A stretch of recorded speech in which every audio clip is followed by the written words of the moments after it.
Bismillahirrahmanirrahim. Assalamualaikum warahmatullahi wabarakatuh. Selamat pagi anak-anak. Bagaimana kabarnya? Sehat? Alhamdulillahirrabbilalamin. Tapi sebelum materi ini kita lanjutkan, marilah kita berdoa terlebih dahulu. Berdoa dalam hati dimulai.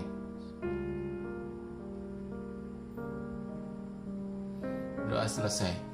Anak-anakku yang berbahagia, kali ini kita akan membahas tema 1, subtema 2 yang berjudul Selamatkan Makhluk Hidup. Kali ini yang akan kita bahas ada 4 muatan, yaitu muatan bahasa Indonesia, PPKN, IPA, dan IPS.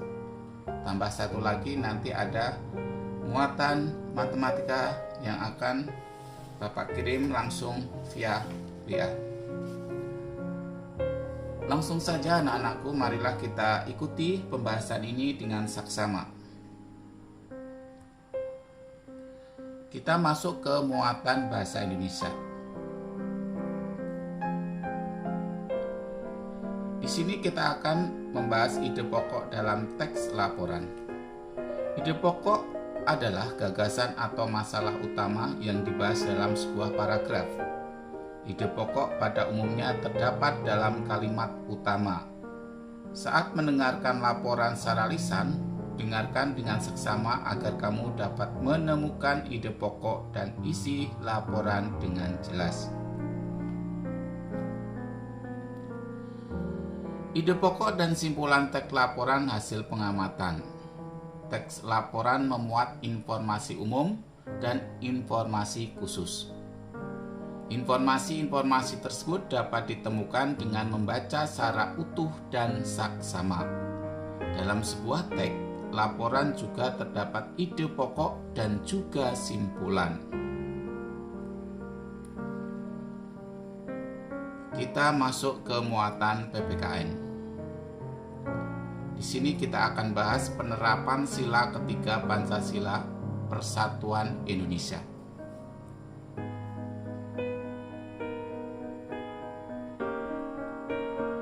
Penerapan sila ketiga Pancasila dalam kehidupan sehari-hari. Masyarakat Indonesia adalah masyarakat yang memiliki keragaman agama, suku, bangsa, budaya, sosial, serta ekonomi. Adapun perbedaan tidaklah menjadi sebab perselisihan, tetapi menjadi pendorong terciptanya kebersamaan. Kesadaran dalam mewujudkan Indonesia yang bersatu dapat tercapai jika kita menghayati semboyan negara Indonesia, yaitu Bhinneka Tunggal Ika. Artinya, berbeda-beda tetapi tetap satu jua. Anak-anak, kita lihat gambar di sini. Apakah kegiatan berikut sebagai penerapan sila ketiga? Yang kita lihat di sini adalah anak-anak sedang bekerja bakti, gotong royong membersihkan lingkungan atau membersihkan jalan di lingkungan. Ada yang membawa gerobak, ada yang memungut sampah, ada yang mencabuti rumput, dan lain-lain. Apa manfaat melakukan kegiatan tersebut? Banyak sekali. Kita lihat manfaat melakukan kerjasama atau gotong royong dalam kehidupan sehari-hari. 1. Pekerjaan terasa lebih ringan. 2. Pekerjaan akan lebih cepat selesai. 3. Memupuk rasa persatuan dan kesatuan. 4. Memperkuat semangat kebersamaan. 5. Menumbuhkan rasa peduli terhadap sesama, dan lain-lain. Anak-anak, langsung saja kita masuk ke muatan IPA, subtema 2 yang berjudul Hewan Sahabatku, Perkembangbiakan pada Hewan. Sedikit yang akan kita bahas nanti adalah hewan yang berkembang biak dengan ovipar, vivipar, dan ovovivipar. Ovipar artinya hewan yang berkembang biak dengan cara bertelur. Vivipar, hewan yang berkembang biak secara beranak atau melahirkan. Sedangkan ovovivipar adalah hewan yang berkembang biak dengan cara bertelur melahirkan. Kita lihat di sini perkembangbiakan hewan.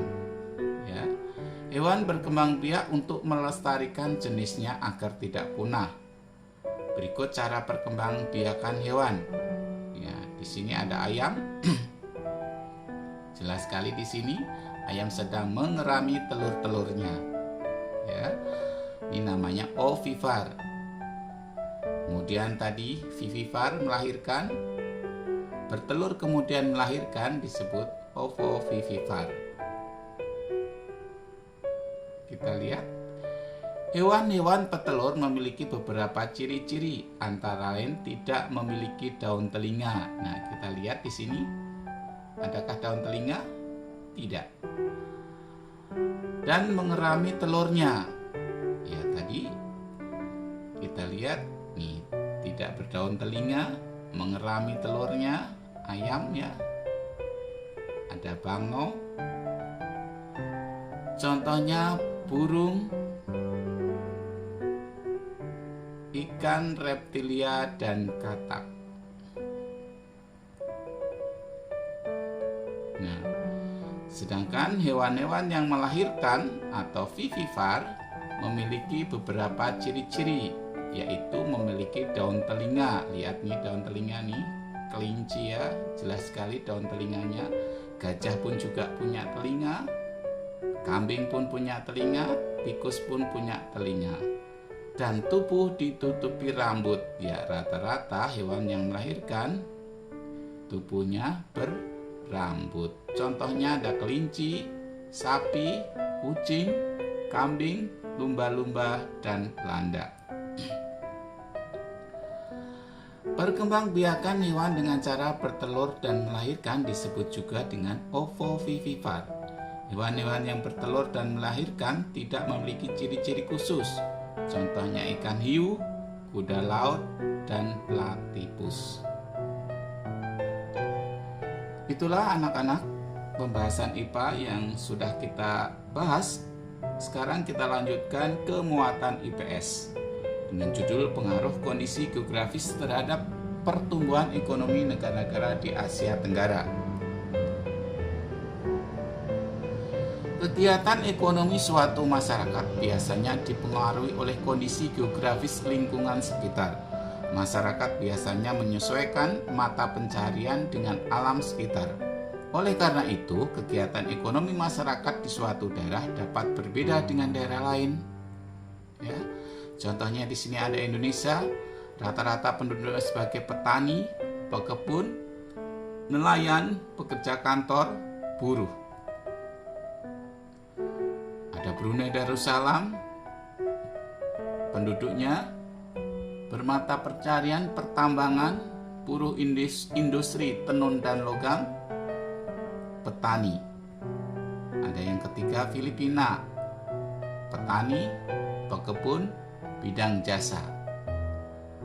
Kamboja, petani, pekebun, petambak.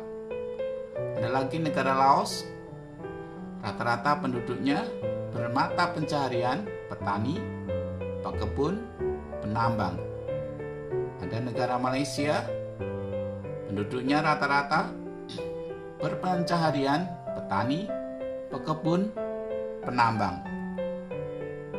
Ada Myanmar, petani, pekebun, penambang.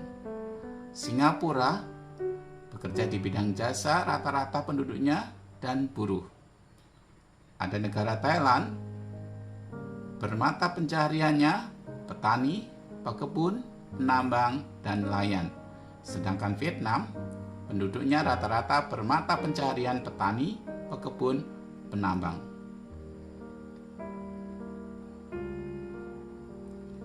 Kawasan berikut terletak di negara Thailand.